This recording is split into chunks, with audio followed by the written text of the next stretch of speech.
Assalamualaikum warahmatullahi wabarakatuh. Salam sehat, salam sejahtera, salam bahagia untuk kita semua. Bertemu kembali dengan saya, Hari Chandra, di channel tercinta Anda, ASM Mind Center. Sebagai orang tua, seringkali kita sulit menasihati anak kita karena waktunya tidak pas, karena situasi dan kondisinya tidak pas. Saat yang tepat bagi kita sebagai orang tua untuk menasehati anak kita, yaitu pada saat filtering mentalnya non-aktif. Pada saat pikiran kritisnya non-aktif. Kapan saat anak kita filtering mentalnya non-aktif? Yaitu pada saat dia terfokus terhadap suatu hal. Pada saat anak kita mengalami kejadian dengan emosional yang berlebih. Pada saat anak kita merasa rileks dan nyaman. Pada saat gelombang otak anak kita turun ke gelombang alfa dan theta. Di mana pada saat-saat tersebut adalah saat-saat filtering mental anak Anda non-aktif dan memiliki sugestivitas yang cukup tinggi. Di mana kita bisa memasukkan nasihat-nasihat kita langsung ke dalam pikiran bawah sadar anak kita, dan nasihat tersebut akan bersifat permanen tanpa penolakan. Berbicara tadi pikiran sadar, pikiran bawah sadar, dan juga gelombang otak manusia, sahabat-sahabat ASM bisa melihat video saya sebelumnya yang berjudul pikiran bawah sadar versus pikiran sadar. 10 waktu yang pas untuk menasihati anak kita adalah: pertama, pada saat menjelang tidur di malam hari. Di mana berbicara tentang tidur, otak manusia akan melalui fase beberapa gelombang otak. Pertama adalah beta, alfa, theta, dan akhirnya delta. Jadi ketika gelombang anak kita mengalami penurunan dari beta ke alfa ke theta diakhiri dengan delta, pada gelombang alfa dan gelombang theta ini adalah momen yang tepat untuk menasehati anak kita. Jadi saat menjelang tidur. Menjelang tidur, ayah bunda sekalian bisa menceritakan tentang cerita-cerita yang menginspirasi atau positif, atau bisa langsung dibisikkan ke telinganya dengan mengusap-ngusap pundaknya, "Anakku, kamu menjadi anak yang rajin. Gitu. Kamu menjadi rajin ibadah." Dan penting kita ketahui ketika kita menasehati anak kita dan menasehati langsung ke pikiran bawah sadar anak kita adalah hindari kata-kata nasihat yang bersifat negatif. Artinya ada kata jangan, tidak, bukan. Jangan, tidak, bukan. Jadi nasihatnya harus dalam bentuk positif. Kamu menjadi anak yang rajin. Jangan nasihatnya kamu tidak malas. Karena ini tidak dibaca oleh pikiran bawah sadar. Sehingga jika kita berbicara kamu tidak malas, pikiran bawah sadar kita akan membaca kamu malas. Dan akhirnya nasihat itu masuk dalam pikiran bawah sadar anak kita. Jadi pertama adalah momen ketika menjelang tidur, saat ngantuk-ngantuknya, nasihati anak, ayah, dan bunda sekalian. Kedua, saat anak bermimpi. Saat anak bermimpi, anak kita masuk dalam kondisi filtering mentalnya non-aktif. Saat bermimpi, tanda-tandanya adalah dengan mungkin raut wajahnya, kemudian terjadi eye movement yang begitu cepat, repeat eye. Nah, saat itu adalah saat yang tepat untuk menasihati anak Anda. Ketika anak Anda bermimpi, Anda cukup ucapkan kata-kata nasihat di telinga kanannya secara perlahan. "Anakku, kamu menjadi anak yang rajin. Kamu menjadi anak yang soleh. Kamu mendengar nasihat orang tua." Masukkan pada saat momen anak Anda mimpi. Kemudian momen ketiga adalah pada saat anak Anda mengigau.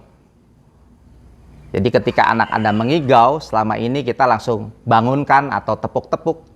Sekarang ketika anak Anda mengigau, Anda cukup manfaatkan memberikan nasihat kepada anak Anda. Ketika dia mengigau, sama seperti tadi, usap-usap perlahan di bahu atau di keningnya dan ucapkan nasihat-nasihat tadi. Kamu menjadi anak pintar, kamu menjadi anak rajin, kamu menjadi anak yang membanggakan orang tua.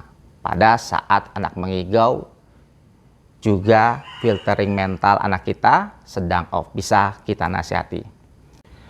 Waktu yang pas yang keempat untuk menasihati anak Anda yaitu pada saat anak Anda sedang fokus.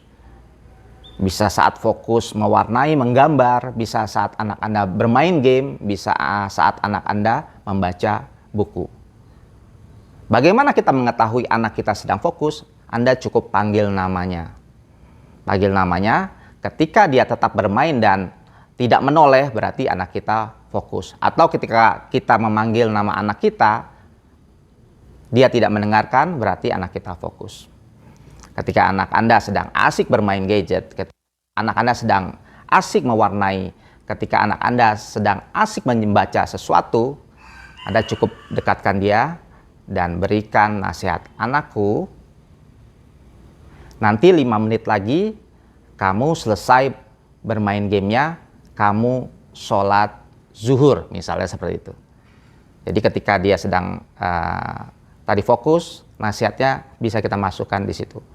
Jadi setelah 5 menit nanti, kamu selesai bermain game dan kamu sholat zuhur, misalnya seperti itu. Atau bisa diganti, kamu menjadi anak yang semangat untuk belajar. Jadi pada saat fokus, kondisi fokus adalah filtering mental anak kita sedang aktif dan kita bisa menasehatinya.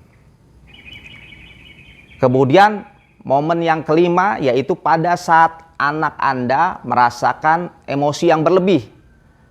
Misalnya pada sedang anak Anda menangis, pada saat menangis. Ketika anak Anda menangis, waktu itulah emosinya berlebih dan filtering mentalnya nonaktif. Jadi ketika anak Anda sedang menangis, Anda biarkan saja sampai menangisnya kencang atau sesegukan, dan kemudian ketika di akhir Anda peluk anak Anda dan Anda nasihati. Anakku, bahwa apa yang terjadi ini ambil hikmahnya dan kamu akan menjadi anak yang lebih baik. Intinya bahwa pada saat anak menangis, kesedihannya mendalam, kondisi filtering mental anak Anda sedang off. Saat yang baik untuk menasihati anak Anda. Kemudian pada saat anak Anda melamun, yang keenam adalah pada saat anak Anda melamun. Jadi ketika anak Anda melamun, jangan dikagetkan, jangan melamun. Anda ketika anak Anda melamun, Anda manfaatkan untuk menasihati. Anakku, kamu akan menjadi anak yang rajin. Kamu akan menjadi anak yang cerdas, ya, dalam bentuk kalimat positif. Momen itu bisa kita manfaatkan. Momen ketujuh adalah saat anak Anda bangun tidur. Jadi kalau kita sedang bangunkan anak kita tidur, tentu ada proses perubahan gelombang dari delta ke theta, ke alfa, dan akhirnya ke beta. Nah, proses dari anak Anda tidur dan bangun itu adalah ada waktu-waktu momen yang sugestivitasnya tinggi. Filtering mental anak Anda akan aktif. Jadi ketika Anda, ayah bunda, membangunkan anak, jangan bangun, bangun. Jangan dikagetkan, tapi perlahan saja. Anakku, bangun. Setelah bangun nanti kamu menjadi semangat untuk belajar. Jadi dibangunkan secara perlahan dengan diberikan nasihat atau sugesti. Momen ke-8 yang pas untuk menasehati anak Anda yaitu saat anak Anda berdoa. Jadi kita ajak anak kita berdoa bersama dengan kita dengan caranya. Misalnya, ya Allah, ya Tuhanku, ampunilah dosa orang tuaku. Jadikanlah mereka orang tua yang sayang dengan anakku. Jadikanlah aku anak yang rajin belajar. jadikanlah aku anak yang menghormati orang tua. Jadi kita sebagai orang tua bisa secara bersama-sama berdoa dengan anak kita dengan caranya, dan anak kita akan mengikutinya. Dan secara tanpa sadar kita menasihati anak kita. Waktu ke-9 yang pas untuk menasihati anak Anda adalah pada saat anak Anda mengalami ketakutan. Jadi ketika seorang anak ketakutan, filtering mentalnya off. Misalnya, kita mempunyai anak yang kecil dan saat itu di rumah kita hujan deras, petir. Dan anak kita takut dengan petir. Nah, ketika anak kita sedang ketakutan, misalnya mendengar suara petir dan gemuruh, dan dia merasa kaget, pada saat itu filtering mentalnya off sementara. Sehingga ketika anak kita mengalami ketakutan, cukup kita peluk dia dan kita berikan nasihat kepada anak kita. Yang tenang nak, kamu menjadi anak yang berani. Kamu menjadi anak yang mampu menghadapi segala situasi dan keadaan.